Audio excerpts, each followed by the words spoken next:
Hey family, welcome to another episode of I'm Telling You. This is Mr. Gemini. And Chef Philly D. And we're just here to talk your ears off again. I don't. It's kind of sad, but we appreciate it, you know? Yeah, well, who else would listen, right? I don't know.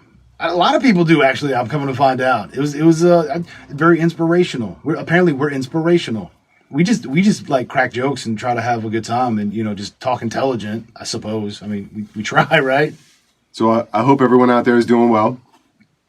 How are you doing today? Living the dream, my friend. Yeah, do what you got to do, right, man? That's how you got to get down, right? that's how I roll. I don't know. What do the new kids say nowadays? Make it enough. I don't even know what that means. That's like a whole new thing. All right, cool. I can get down with that. I'll try it out sometime. Probably not. Anyhow, but see, I think that's a beautiful thing, right? It's like the imagination to come up with that kind of stuff. There you go. Well, it's to me like Albert Einstein. I love this one quote: "Imagination is more important than knowledge." You can read a ton of books and have all this knowledge, right? But if you limit yourself, if you like box yourself in your thoughts, you're not using that it's just knowledge. Like it's just information. To me, imagination is a little bit more on that valuable, like that important side, just because of that, right? Like, well, knowledge. I mean, knowledge is it's a collective of information, right? I mean, it's data, and if all data was lost, there would still be imagination. And more data can be created, right? So imagination is more the mother of knowledge, right? So it would be more important. Yeah, well, I guess that's a good point. I mean, Einstein was a pretty smart guy, right? Well, yeah. Well, see, and I like the idea of like the Akashic Records as a sense of there's that extra energy because energy doesn't like disappear, right? It just changes. Like you can't get rid of energy, like right? That's like one of the rules of thermodynamics or something. I don't know. Something like that. That energy, it just changes shape. Like correct, yeah. You can never destroy energy; it just changes into something else. I was going to say not matter, but matter is made up of energy. So the energy that was, that was not my preface or my specificity in college. I'm sorry, I did not do well in that class. Apparently, I don't know. I at least paid some attention. It sounds like I don't know. Well, I mean, you went to college. I just hung out in some of the dorms. Well, see, and this is what I like about that is you and I have had this discussion many times before where you have, because you've always been a reader and I wasn't, I wasn't always a reader. Well, but I've made the point of like you were more of a reader than I was, and I keep complimenting you. I say all the time, you're very well read. You have read way more than I have and a greater diversity than I have. Mine's been very specific and very much scholastic. It's like dry academia where it's foreign policies and I'm a nerd. I get it. It's cool.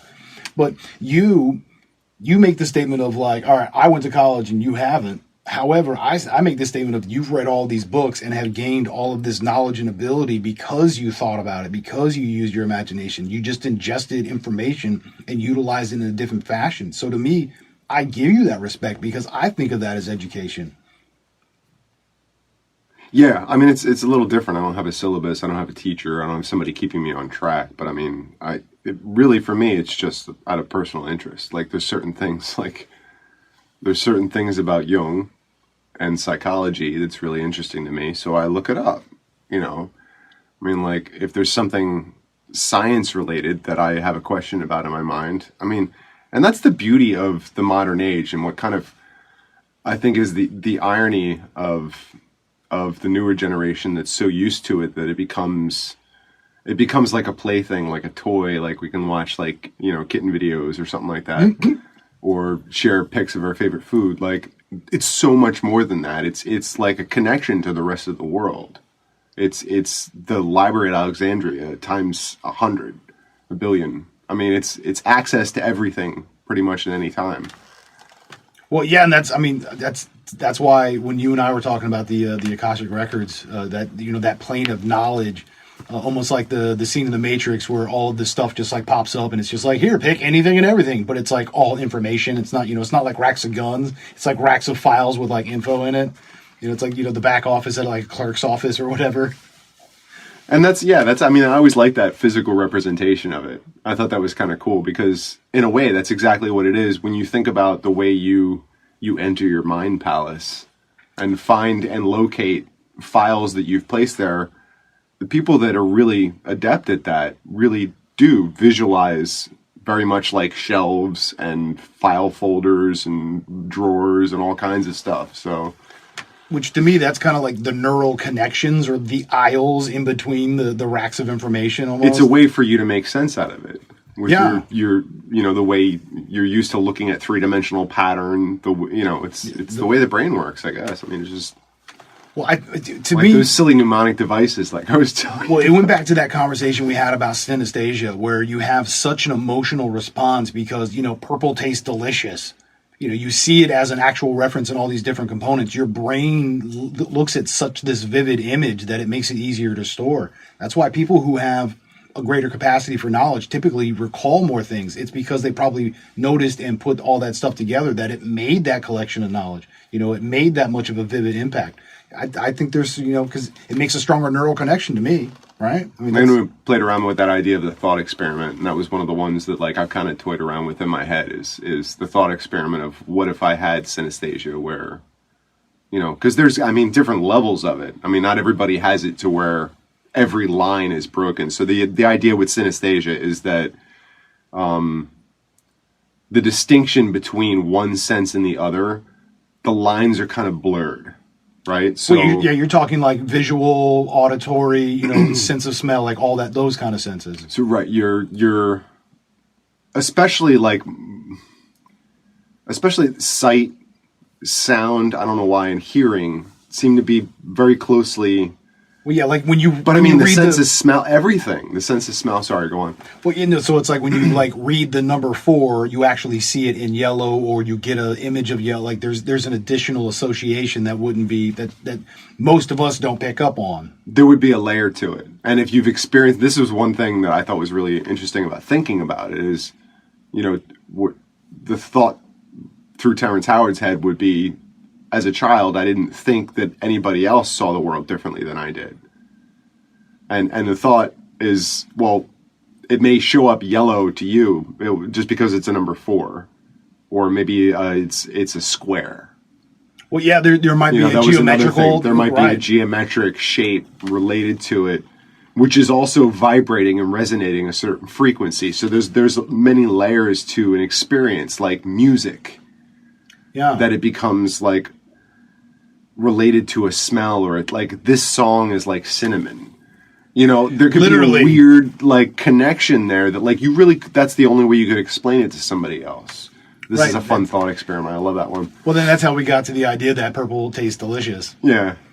It sounds goofy, like I just, took a blotter or something, but that's the thing, imagination. That's why to me imagination is more important than knowledge, because we could read about all that stuff, we could know all those things, or we could have confidence in saying we know all these things, but it's not. It's just we read it and we have a belief system working within it that gives us confidence to say, I believe this. Well, and if you take the fact that quote came from Albert Einstein, and like we've talked about before, as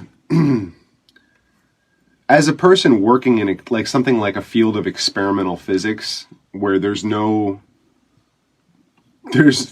trying to break the lines of what of knowledge that's already out there. Like the things you're trying to think about are beyond the scope of what you'd consider normal. It's like saying the Earth is no longer the center of the universe. The sun actually is, and it's just like, wait, what? What do you mean? You mean we rotate? That's not cool, man. No, that's how it is, bro.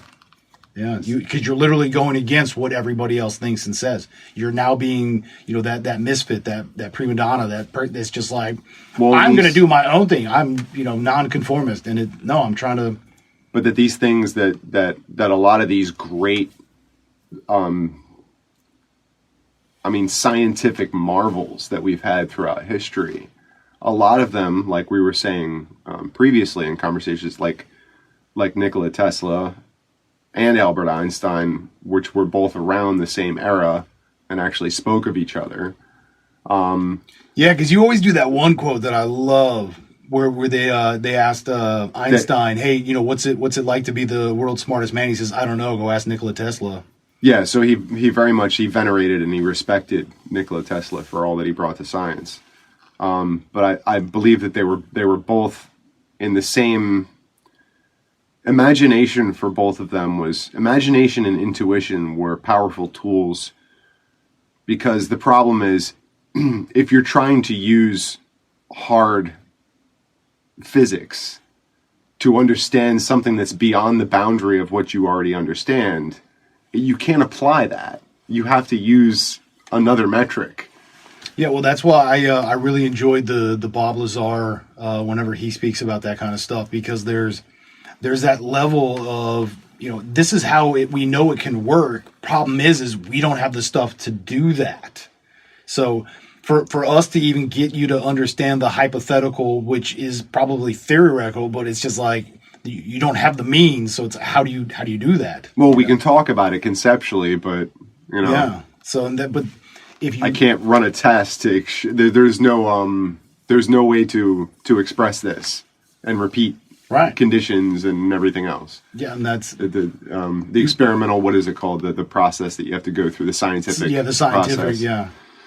The science was this is why we need a fact checker. The scientific method, I want to say. The scientific method, yes. Correct. Yes. Where it's like the 5 stages of, like, you have to do this, test it, and do you know your variables, and and then you have to have repeatable. But that's why I always say facts are not truths. They are things that are done on a highly repeatable level where they're consistent enough to say, yes, I have belief in this. It's a confidence It's a relatively system. consistent hypothesis. Correct. Yeah. Dude, I know that I know nothing because I don't know nothing. I can say with confidence that I feel this way or think this way or believe in. Well, and the idea that like everything in the universe hinges on the fact that at some point in the algorithm, there's a multiplier of 0.0 to the 14th zeros after it before you get like a 1. If that was off by the tiniest, if it was 1 0 less, the whole world would be out of whack. Up would be down, left would be right. Like or molecules would just, what was the don't cross the streams, right? Right.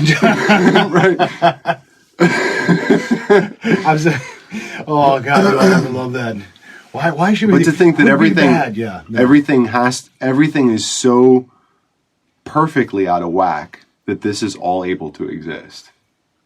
Well, that's why I enjoy Elon Musk with his idea of there's a 1 in 1, I don't know, whatever the weird, crazy, insane number, that this is a simulation. Like, this is actually the Matrix, or, like Sims, video game, where we're just this energy source of knowledge, and, our soul or something somewhere else in this, whatever you want to, like, it's sitting in an avatar maybe, or whether it's on a literal plane of like the Matrix, I don't know, whatever, but it's just to think that that's even possible, because for, like you're saying, to have all those things exist, for it to be in this fashion to this degree, like this. Well, I mean, if just as like impossible that is, it makes the other thing look that much more possible, because you're like, well, if that's so insane, then yeah, sure, why, maybe. You know? That's why I like imagination, right? I mean, that's why we gotta. Imagination is, I mean, when you think about it, I totally agree. Imagination is so much more important than knowledge. Because, like I said, if every bit of data, if every bit of knowledge out there it was to just disappear tomorrow, we still have human imagination, which is where all these things rose from in the first place. When it takes somebody who's smart enough only to be able to decipher what they're picking up on. Because if scientists as smart as Albert Einstein and Nikola Tesla were to say, I didn't invent that idea, I literally found it in the ether and tried to reverse engineer it. Well, and both of them talked, I believe, quite often were quoted as being known for doing lucid dreaming. Or at least attempting something within that realm, where where they even kind of said you weren't quite here nor there, and it was this in between. So it's almost like this extra layer of energy that we can't see, which I always kind of equated to the idea of like a ghost or something. It's something of energy that's on the other side that is kind of crossing over that plane. I think I've heard it described as just like, so if you think of the ether as like the superhighway of information that's literally on the plane just above us. If you were to literally, if you were to consider it being a thing of spatial distances, but it's really not. But the vibratory pattern just above human understanding, like conscious understanding, and then there's a level right above that, which is basically the place we're talking about, where you can create physical objects in an abstract environment, and the holodeck, basically, like you can test them. And this is one of the things that I believe both of Nikola Tesla and Albert Einstein were quoted as saying. I mean, we may have mentioned before that one of the tricks Albert Einstein actually would do is he would lean back in his office chair, so it was a little bit more comfortable against the back wall, and he would hold his keys in his hand.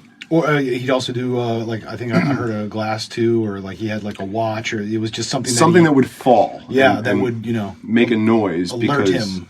That would bring him back up, but only like because he didn't want to be asleep.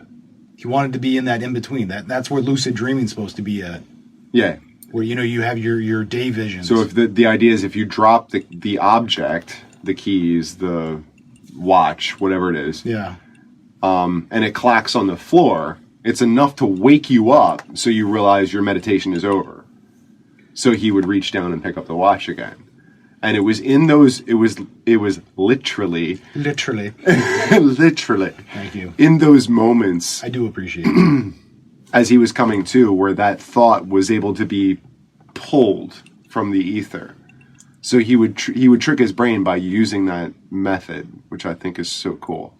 Yeah, and we've had the discussion before where the expression of the use of like DMT, which goes to ayahuasca, because apparently DMT is this thing that's just around and it's in different herbs or whatever else, and you're able to pull that out, and in doing that you get it. I think it's to the rawest point in the hippocampus, right? Like it's at the core of what everything is and does. That you get that ability to almost enter.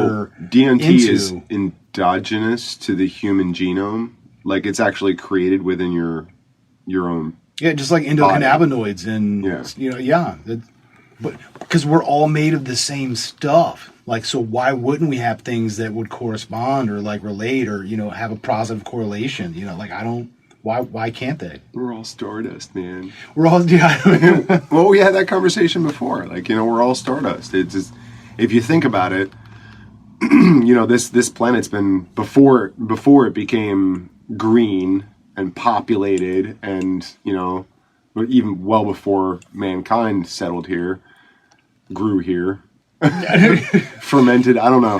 Fermented like fungi now. That this planet and the moon were bombarded by asteroids, fast moving specks of dust, dirt, debris from other, Lord knows, other galaxies, other exploded stars. So yeah, I mean, if you think about it, we're all kind of made of the same stew pot of stuff from cosmic dust, if you want to think about it that way. But yeah, it's a fun way to think about it, actually. Well, we're all made of something similar very much across the board, which is why we see it in genetics, and there's so many different pieces of code, and the way you line them up changes things, and the combinations thereof, so it's like endless, but yet you can still get most of these vehicles, these meat suits for, a frog has 4 legs, humans have 4 legs, dogs, cats, they all have 4, like there's, 4-legged things, there's 2-legged things, there's similarities within a lot of them, even though they're completely different. So to me, it makes sense, because it's like, all right, well, why wouldn't it? Because we're all made of pretty much the same stuff. It's just how we put it together. Like we're all different pieces of Play-Doh, right? And then we get to put a soul in there or something. That's pretty cool. I like the idea of the simulation kind of thing, where this is just my meat suit and I'm just controlling it, like robot jocks or something like that.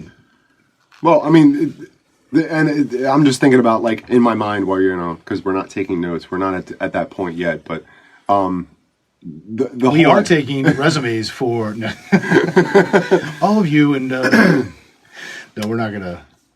We could though. We can always use the extra help. We love you. Well, but the whole idea that spirit lives on forever, and that was the whole argument that energy never dies, and and that's why the spirit would then be energy, and that's why you can never you can't kill it or destroy it. You can only change it, and that's why you just change vessels in a sense. I always wondered, like, I mean, it would be kind of, I would love to be able to just jump in a time capsule and just be able to talk to Albert Einstein, and just not necessarily about stuff directly related to the science that he was doing, because I think you could get him on a tangent so easy. But would it really be a tangent, or would no? I mean, it's Albert Einstein, man. It's like, come on. It would, and that's why I'm telling you, that's why I love the raw organic nature that we always try to have here. Is where we might come in with an idea, or we're thinking about, or we just but the conversations usually guide themselves. I love our free flow expression, and anytime we talk with other people, it's just we get that tree of trust. Where everything is the tree of trust, right? Yeah, man. This is a safe space. This is where everybody's included. Yet we love each other willingly, lovingly. Dude, this is a safe space, bro. It's not the circle of trust, because that's tree of trust. That's the circle of trust makes me a little. Well, it's just a circle. A tree can actually hold you up.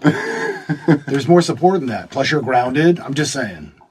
I'm telling you, it's the way to go. I'm telling you. Tree of trust. I'm telling you. But that's the great thing is, instead of us basing things within knowledge, we're more of let's be the imaginative side, and I think that's something that also causes us to have a greater understanding and acceptance for ourselves and everything else. So play along with me, all right? I mean, Albert Einstein. Experiment, do it. Albert Einstein is standing right here. He's he's a hypothetical. My bad. He's got a glass of our moonshine right now, and he's just hanging out with us, right? What would you ask him? I'm going to say if you're going to ask him one thing. I'm just saying have a conversation with Albert Einstein. How would I start the... how would that go? What would you... I mean, because I would have so many questions. I would honestly like to pick his brain about whether or not the whole, lucid dreaming, how he, hypothesized, thought about stuff. Like, dude, how did you free your brain to get to that point that you can come up with these kind of things? That you could spark that enough for other people to have them come up with these things? Because he didn't do all that stuff on his own. He was around other people and was able to learn from them and them from him. And it was that beauty of understanding that the imagination with knowledge is even stronger. I mean, in my opinion, I think he crossed that void at a rather young age and made a connection with everything in such a profound way. And that connection stayed. Like, he was able to reconnect to that anytime he wanted to on command. We were talking about that with Walter Russell. Yeah. No, that's exactly, because going out into the woods and just, Yeah, he was really big into that, and I think in a lot of ways he discovered things in a different way, because it was almost through like we always say, through his perception. Well, yeah, because none of that exists outside of here. I mean, it's outside of I'm gesturing at my head. I know. None of this exists outside of your head,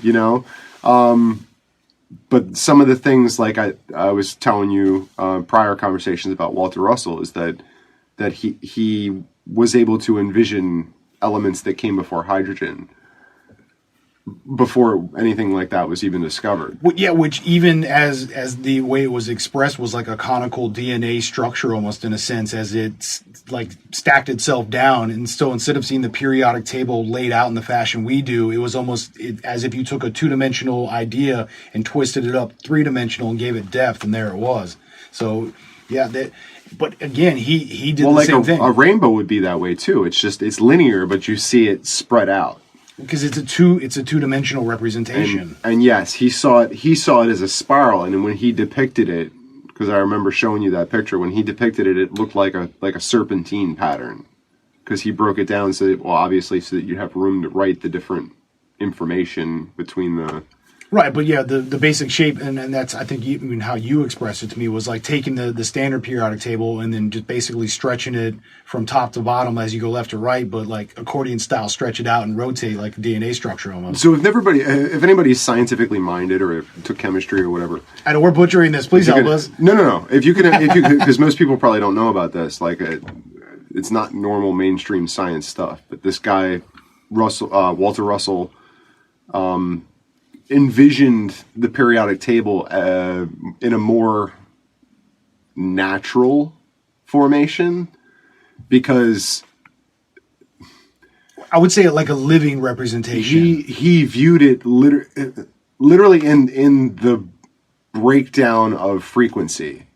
So he broke certain families down based on their frequency range. Which, yeah, we had as like the solids, the metals, the gases, but it was done on, layers as it went up and down. I think it was like almost like a snake as a spiral. So like a downward spiral. Well, yeah, if you were to cut a spiral in a piece of paper and then pull the center up. Yeah, like a slinky. That's basically what he was depicting. So it showed like... But it was also on a conical shape where there was like a smaller point and a larger point, which I think made it to be lightest, densest, or so it even had like that kind of structure to it as well. As it rolls out, it basically loses frequency.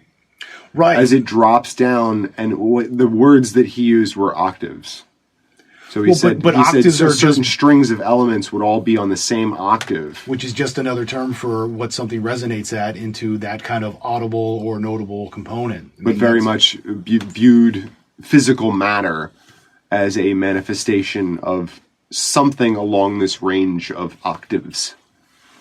That everything that existed as a slower vibratory pattern that originally started from the high vibratory pattern of the sun or the light at the center of the universe or whatever, what have you. That basically light is the only thing in true existence. That light, as it spins out, creates other things. It's I can't even explain it. That's probably again, we're butchering it. Please help us. But Walter Russell was a really wild guy and really just amazing to read anything that he wrote, because yeah, I remember he was very open to all kinds of... Now, this guy at 13 decided to stop his education because he decided that there was nothing else that they could teach him. Like, they reached a point where there was nothing else. He's like, there's nothing else I can learn from you people.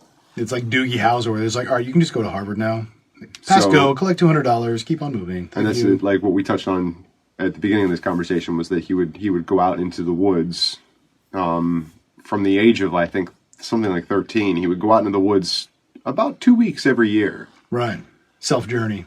And just become one with nature, man. Like, he would just zone out. Like, he would meditate and lucid dream. It wasn't like, yeah, man. No, it was like patterns, the bird's song, well, I think I stated it as he would bugs, literally... noises, like everything has a certain pattern and a cycle and a... Well, yeah, and that's... I think I stated it as he got lost in the woods so that he could find everything else.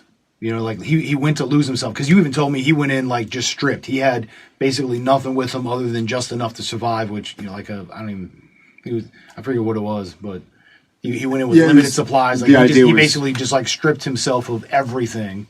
Yeah, the idea was minimalism. I mean, it was pretty close to the kind of things I would think of, like the story of Buddha. Yeah, I know. Very much like that. Like, go out into the woods for, days on end. And I would assume maybe drinking very small amounts of water, but fasting, and just kind of taking in the rhythm of life around you. And being in that state that we were talking about, that Albert Einstein and Nikola Tesla were very famous for getting into. Yeah, that in between. That, I would consider it a meditative state, or was it the alpha state, right? Or is it the omega, alpha, whatever, I don't know. Oh, yeah, for the alpha waves. Wasn't it alpha waves? What was it? Or theta. Theta. That was Theta. That was for it. Theta. For reprogramming. Yeah. I couldn't think of that darn word. Yeah, theta is it's what's theta waves for your brain waves is what's noted as, like your first 7 years, you're in theta, which means that you're I know, I need to, but I'm sorry. Theta waves are the thing that kids are, so from like 1 to 7, it said, which is that one reference we always have is like, give me a man for the first 7 years, and give me the boy for the first 7 years, and I'll show you a man, or show you the man that he can be, or something. But yeah, the theta waves is that frequency that your brain's operating on, where you can program it. It's basically a machine, and it's just like input, Johnny Five style, where it's just like input, and it's just like reading through the books and just like taking it all in. Well, you ever notice kids like that age that you're talking about, though, they have an understanding that really kind of goes far beyond most adults in the room. Like, because they use imagination and not knowledge. Well, but there's more like an instant. There's an instant understanding of things in a scenario, a room, a person, that eventually kind of get beaten out of you as you get older, because you kind of learn to ignore certain things. But like children of that age, like between 1 and 5, 6, well, then you're saying maybe as old as 7, where you're in that theta state, that children pick up on things. Like, you could walk into a room and be smiling, but be feeling something deep down inside, and kids will pick up on it before adults will. Just like dogs. Yeah. Well, right, no, like seriously. Dogs can sense cancer, or... Yeah, there's... Or they use them for, war vets and... Yeah, for therapy dogs and all that kind of stuff. And but still, it's, there... It speaks to, at least I feel, that there's this other layer or level, or there's this thing in there that we're not seeing or aware of, or like we were saying, that animals maybe have that connection with this frequency understanding that we don't fully. Yeah, so like while we say they're like not synesthesia thing, maybe that would help. I don't know if... Well, yeah, because maybe that's the thing, is like we say they're not very intelligent. Well, maybe they're not, because their brain's using for the other capacity is doing that stuff. So that's why they can see the things that we can't. Or like I say, that pesky ego just gets in the way, because right, you have preconceptions, you have assumptions on things, you have all kinds of other stuff that gets in the way of you perceiving the world around you. I mean, this is not the first time we've had the conversation about because I was going to say this like matrix of reality that we create for ourselves. Yeah, because like you were just saying how they beat it out of us, as we get into school, and they just kind of like they kill the imagination and tell us to focus on knowledge. They literally pay attention, listen. These are. Stop dreaming and start thinking. Yeah, stop daydreaming. Get back to reality. It's like, why do I want to get back to reality? I was just having visions. No, I was just having visions of imaginary numbers and right. But and that's the thing. Yeah, which that's what gets me, is we want to put all this energy and focus on knowledge is important, and yet we're not really helping our kids gain knowledge, because we're telling them that you have to read a book to get it, and it's like you have to think about it. I mean, that was my bigger thing, is when you learn something, unless you can synthesize, unless you can actually create it from scratch or raw, did you really learn it? Do you really understand it? If you can't put it in your own words, if you can't, if you can't, like you said, synthesize it, you can't express it or create it or show it. If you can't, then you I don't know. That's just, and if you're going to say, hey, you have to do it this way, and not allow people to think outside of that realm, then how are we ever really going to get anywhere? If all we do is think the same way over and over again. I think the doors should be open for imagination. Definitely when it comes to, any kind of learn environment. And any good teacher would leave a room for imagination. Because I think so. The idea is that you stand on the shoulders of the great people that came before you. That's what you do, right? Somebody else discovered the wheel. You don't have to figure that out, but you can improve it. You can, you make a better axle, you make a better suspension, like all these other ancillary benefits to something that's already been created. You don't have to redo that again. Yeah, and this makes me think earlier when we were talking about how when you read your books, and it's like, hey, I don't really have a syllabus, or, I don't have a program or something. That movie Accepted, where the college that they did, the South Harmon Institute of Technology, their curriculum was you pick your own stuff. Yeah, this is what I want to major in, and this is what I learn in. It took me a second to get that. And then you go, yeah, I know, yeah, sugar, honey, iced tea. It's the same thing.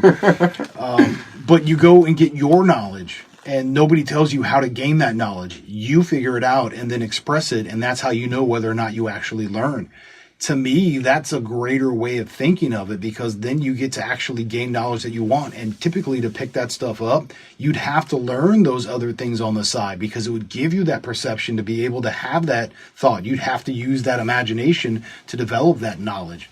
That's why, to me, to have knowledge, you have to have imagination first. Well, the imagination should never be stifled along the way. As well as, yeah. It should be supported. When you read nurtured. when you read about the greats, so maybe it's, for inference here, science, Albert Einstein, you're learning about somebody like that, and something you learn about in the course of that might spark something in your own mind. Don't kill that imagination, because it's that imagination that made the connection in the first place that we wrote a book about, right? Albert Einstein now. We have somebody in history. He was nobody. And if anybody followed this story, the first big-time job he got, I think, was, a clerk in a patent office. Yeah, patent clerk. So he was a paper pusher. He signed things, stamped it, filed. Pretty much a secretarial position. He's a household name.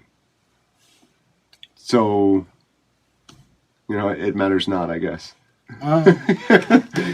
But it was imagination that brought him there. Correct. Because that's what he valued and that's what he used, and he did it very well, apparently. I mean, that's what he always equated everything to.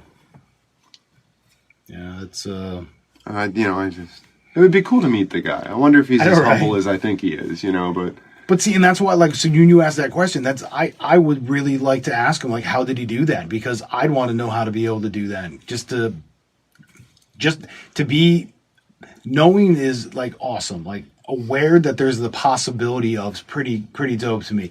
But to actually be able to do it, if that's a thing... And you could just go in and out of it and just really just be in the now, where you're just on all levels and, all the time. So in the now that you're not.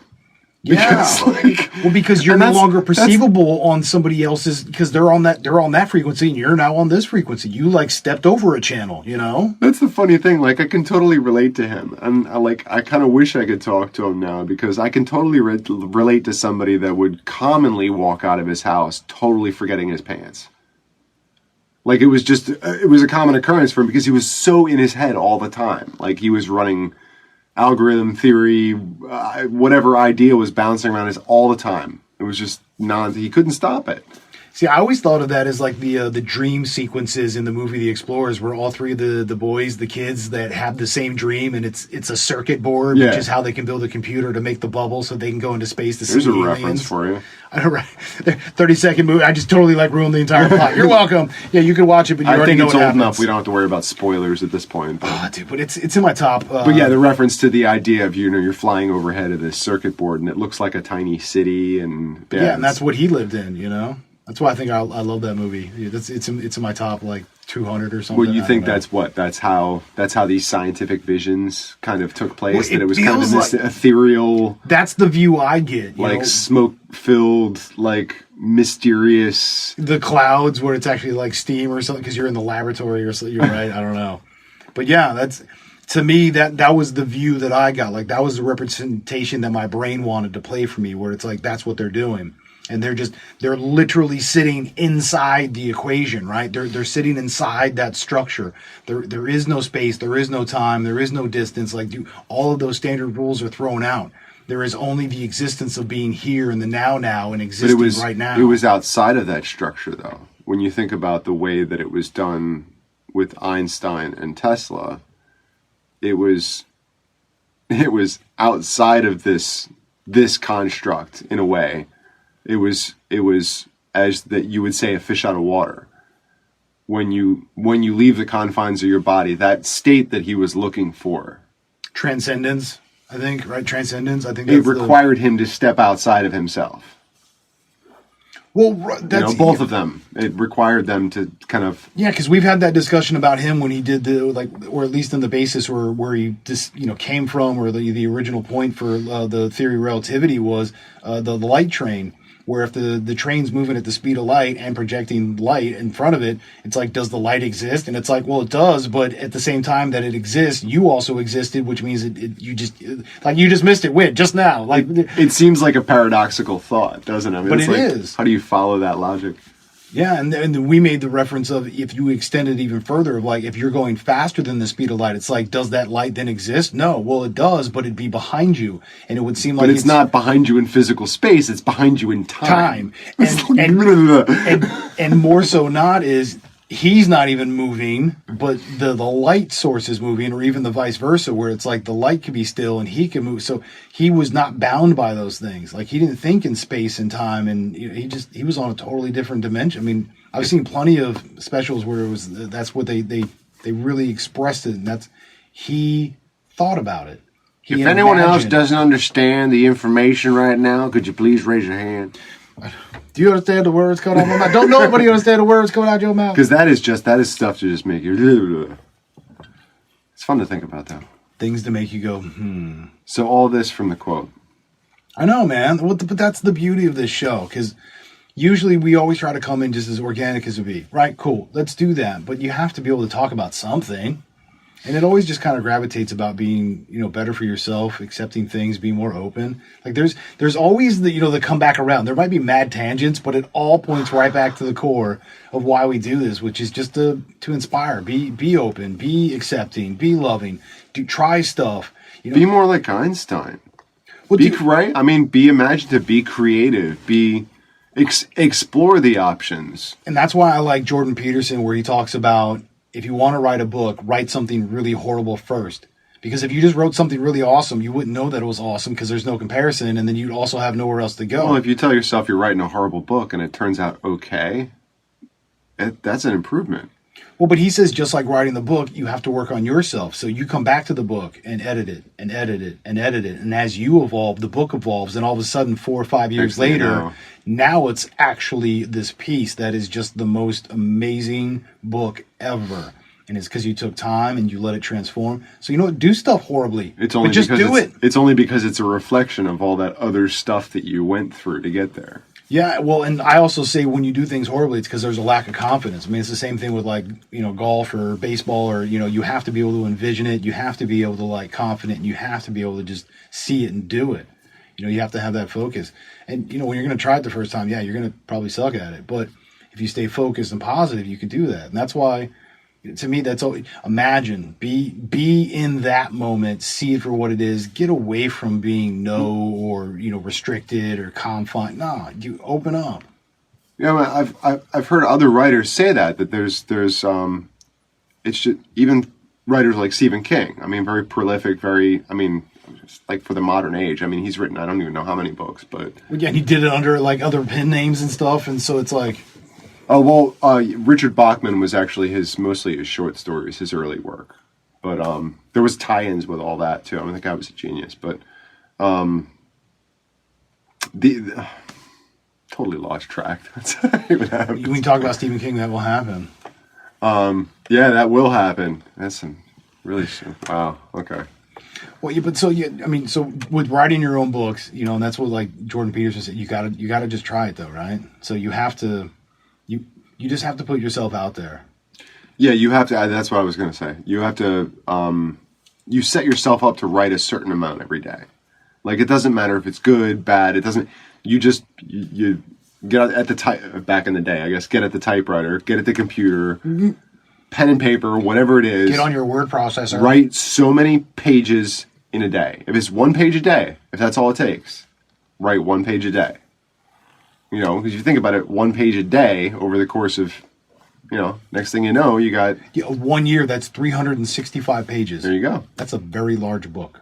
That's a decent-sized book, yeah. Right. But then as you add to it, now all of a sudden it'll be 600-some pages, but then you edit it, so now it's back down to 400 pages. So think about, if you were to 2 pages a day, Yeah, I think I was... But if you give yourself a minimum, basically. Yeah, I watched an interview with Matthew McConaughey, and he had a book where he wrote about himself, almost like a biopic, but it was literally just about him. Not what him as a career person, actor, any of that, or his accolades, anything else. It was about... It was personal and about his growth. Yeah. It was honest and humble. And Stuff. he was like that. Dude, he was vulnerable. That's beautiful. Stuff my mama taught me, stuff like, My mama whatever. done told me. Everything, but the stuff you wouldn't hear at a, Hollywood. Well, right, because people would try to be more about the accolades. They'd be trying to tell you about all the knowledge that they gained as opposed to having that imagination and allowing their minds to really grow and think about things differently and accept them and be humble and willing to... Yeah, I don't care about accolades. I mean, when it comes to I'm like a good actor, I don't care about accolades. You just sold it. You got confidence. You're doing your thing. Right? Rock on. Mad respect, appreciation, all that stuff. But, and... Yeah. There's people that do that in other ways. Like, dude, there's meter maids that like just sling that stuff, and they're all about. And you don't mess with them. They're gonna do their thing. Like, that's just their business. Like, anybody can do it. There's janitors, like teachers, business people. Dude, if that's your thing, dude, sell it. Roll till the wheels fall off. Do what makes you happy. Rock that until the wheels fall off. Yeah, hey, man. I love that. And that's why I was like, especially with education, we should be supporting imagination with our kids and really pushing in that sense. So not even like telling them, no, you can't have it, but still giving them support and, additional love and respect. Like, yo, you got to. But I like that other tie-in though, the fact that, you don't have to judge just because you're this or you're that. Like we were saying before about the doctor and the mechanic, right? I mean, it doesn't matter, when really you put your all into it. And it's okay if you're not going to do this for the rest of your life. But for now, that's all you can do is put your all into it for now.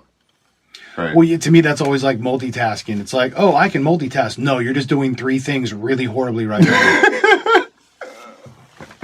I don't lie myself. I'm not very good at multitasking. Well, but to me, multitasking is so. I'll give it to you as a computer reference. If you have 2 or 3 screens going because you have 2 or 3 different things that are all trying to be combined or like put together somehow, having that ability to have multiple components instead of having to pull up, put down, pull up, put it, and just you can now just run. That's multitasking. You're doing one thing with multiple components. That's multitasking. Do more of that, people. Sorry, PSA, you're welcome. But yeah, multitasking is not hanging out with your friend, but you're staring at your phone the whole time. That's not multitasking. That's doing 2 things horribly. Lilu multitasking. Yes, that's a multitasking. But yeah, no, it is. You're doing two things horribly. It really is. So it's like to hang out with your friend. Get off the darn phone. And this is a message to everybody out there. Just get off the darn phone for a minute. Well, you don't have to. Yeah, for a moment, because maybe you're fact checking. Dude, that I can promote that. That's education. But yeah, dude, look at your friend, look at your mother, your aunt, that person. The World Wide Web, ending arguments everywhere. Not really. I think it starts more. Well, which URL did you use? How many backslashes was in that? Was there an extra S? I don't think you looked at the right spot. Yeah, no, you can still argue. Or like we said before, if it's on the internet, it's true, right? Yeah, this is my boyfriend. He's a French model. Bonjour. Yeah. If it's on the internet, it's real. No, you don't. That's not how this works. It's not how any of this works. Sure? Yeah, I'm pretty sure at this point. I've tried it a few times. I'm very stubborn. Trust me. I gotta learn my lessons the hard way. I'm good with it though. You sure? Positive. Well, click here for the special offer. I am the special offer. And ain't nobody clicking this. Stop it. Just stop. I know, but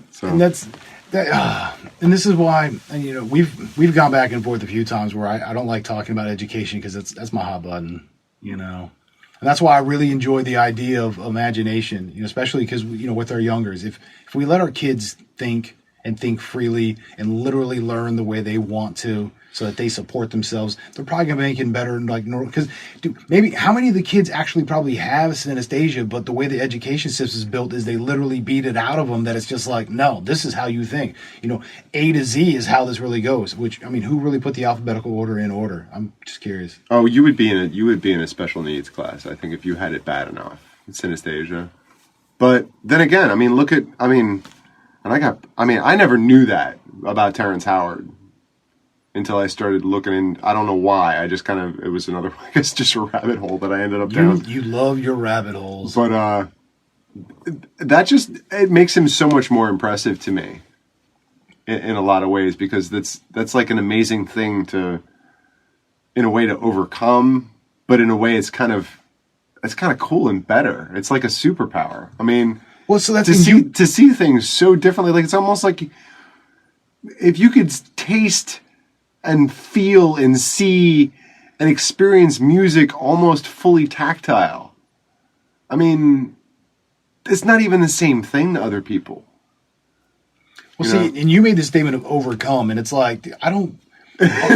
If you're there would be things to overcome because there'd be that disconnect with everybody else, like that. Nobody can understand like what I'm experiencing right now. Well, and I get that, but to me, it almost painted as because, like you even said, most likely they would go into those kind of classes, but it's because they're misunderstood. Which honestly, I think a lot of kids that would be classified in that sense are probably just misunderstood. That's why I always go back to the thing of like there is no such thing as special. Every kid has needs. Some just have different or additional. Different needs, yeah. Well, it's not even additional, because I don't want to say different, because it is different, but why do we need to use that word? We just don't know how to figure out how to teach them. I mean, it's like, right, there's no bad student. There's no such thing as a bad student, only a bad teacher. Yeah, I love that quote. Speaking of quotes, right? You gotta bring it back around again. Is that the echo? But that's a freebie quote. That's an ancillary quote. Yeah, I'm just gonna throw that one in for free. Yeah, you get that one for free. Yeah, 2 for $5, and this one too. There you go. Thanks, kids. But that's one we will bring up from time to time. Is stuff like that. There's a couple that bounce around a couple times for us. Because you know me, I'm very much about education and supporting local and just like all that kind of good stuff, and really doing it from the grassroots core of just everybody be a good neighbor. Keep your own stuff in check and keep your neighbor in check. Don't be nosy and tell them what to do. Look out for them and be there to like love and support and appreciate. If we all did that, man, we'd all be getting along a heck of a lot better.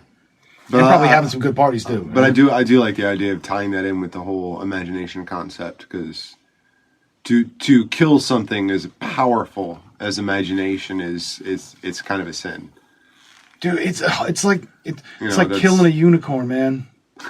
Why would you do that? It's a beautiful horned horse that gives magical wishes and loves and farts like rainbows and stuff, like with sparkles and things. Farts like rainbows and stuff. Yeah, and sparkles and things, too. Because if you were a unicorn, man, that's how I'd be getting down. It's like, are you guys still listening? Yeah, the My Little Pony action where it's got like the purple hair and everything. Yeah, man, I'd be flying in like that. Heck yeah, why would you kill it? That's a beautiful thing. It's a horrible. I agree. You can't do that. How's a rainbow work? How positive? I don't know, man. It just no. You don't kill that kind of stuff. What's this man talking about on the telephone? Explain it to him. Yeah, I'm trying to explain it, but it's not working. But yeah, so I mean, and the imagination really is that better thing. Just especially like you said, you can't kill it.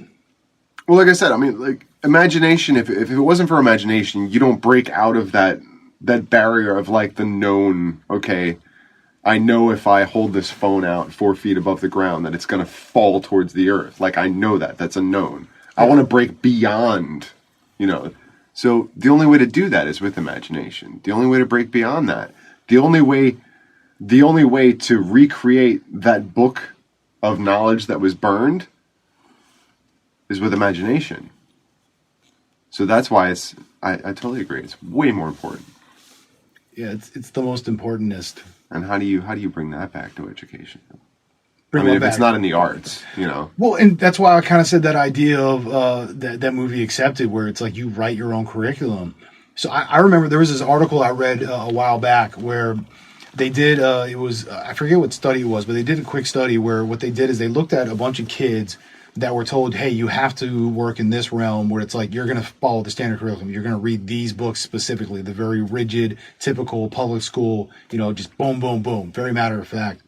And then the other group was allowed to have to still do the same type of work, homework structure of reading and regurgitating, being able to produce, having the freedom to choose their subjects of what their focus was. Those kids were way more engaged on such a level. And again, there was these other components. There was, these avenues of additional stuff that they could do off to the side, these peripheral components where all of a sudden, because they were thinking in this fashion, they gained those other additional knowledge components that you would in a very rigid manner, but they had a higher retention as well as a higher engagement level, literally, where it was the there was an interest level. It was a connection. There was a connection. It was a connection. It was a connection. Yeah. And that's why it goes back to the synesthesia to me. There's more vividness to it. There's more raw. My positive and my negative were connected. Like Yeah, dude. I was on the battery. I was feeling it. Like, yeah. I mean, it's anything like you've ever, when you think about, okay, I'll relate it back to you personally, auto mechanics, right? I mean, the amount of stuff that you had to learn. I mean, because when you break it down, and if anybody out there doesn't know, to be a full service technician, like you have to know fluid dynamics. Like this is all physics stuff. You have to know electrical. You have to know plumbing. And it's like, that's a lot of stuff to remember. But the thing is, you're coming from a place where you have an interest. Like this is something that personally interests me. So I can go well above and beyond what I would do for social studies because this is something that interests me. I know I want to learn about a bunch of old dead white dudes that didn't do much anyways, but write a bunch of books that was boring and everything. And it's like, I could be over here talking about skateboards or cars or, being a bird breeder. Well, the science behind an internal combustion engine, just right. The whole fact that even works, just that intrigues you. I thought Henry Wankel designed the rotary. Just Why are you gonna bring up Wankel? Because I love a rotary, dude. Dude, I love a rotary. I'm sorry, I'm very JDM. You're welcome. Thank you for putting up with me. I'm sorry. But yeah, dude, and that's why I really loved that idea of imagination is more important. Because it's not saying that it's better than or overvalued. Plain and simply, it's just more important. Because like you're saying, to have that real knowledge, to be able to make advancements in that, to really be able to do something with it, you have to get outside of that box. You have to imagine. Well, the knowledge came, what I'm saying is the knowledge came off the backs of the other people that had imagination to think outside the box. Yeah, chicken or egg on this one. So if you can't... Imagination came first. All those books of important knowledge or the data that I'm describing it as, that's why I love the Akashic Records. It's the same thing. It's just like, I'm going to put this here. I'll come back and get this later. All right, thanks. It's there for everyone. Yeah, and you can take it, grow with it, improve on it. Like, hey, look, this is how the wheel works. Oh, I can improve on this. Ooh. Because you're not stuck, you're not limited, you're not, it's a beautiful thing in that fashion. So that's why that's why I think it's just a beautiful thing. Imagination's more important than knowledge. I agree. Yeah. No, that was a great conversation. It's amazing. All off one quote. But it's an amazing guy. So that quote was very deep for me. Yes. Well, yeah, because it's on because you're talking about writing all the time. Doesn't mean you just got to write. That's on your journal. I think that's why we brought it up, originally a long time ago. And the journal for the show is a quote from. And that thing spoke to me. I loved it. I thought it was like the most beautiful thing. Just like you, man. You're a beautiful thing, and I appreciate you, man. I'm telling you, I appreciate you. No, you. No, you. Hey. You're the guy. Good. You. No, you. You're the guy. All right, guys. You. Yeah, you. I'm telling you. I'm telling you. Come back again. See us real soon. Why? Because we like you. Well, because we're gonna keep doing this anyway, so you might as well. You can't stop us. I mean, maybe you can. I don't know. They can try. I suppose you could. They can always try, right? All right, brother, man. Dude, until next time, brother. Always a pleasure. I'm telling you. Peace, family. Peace.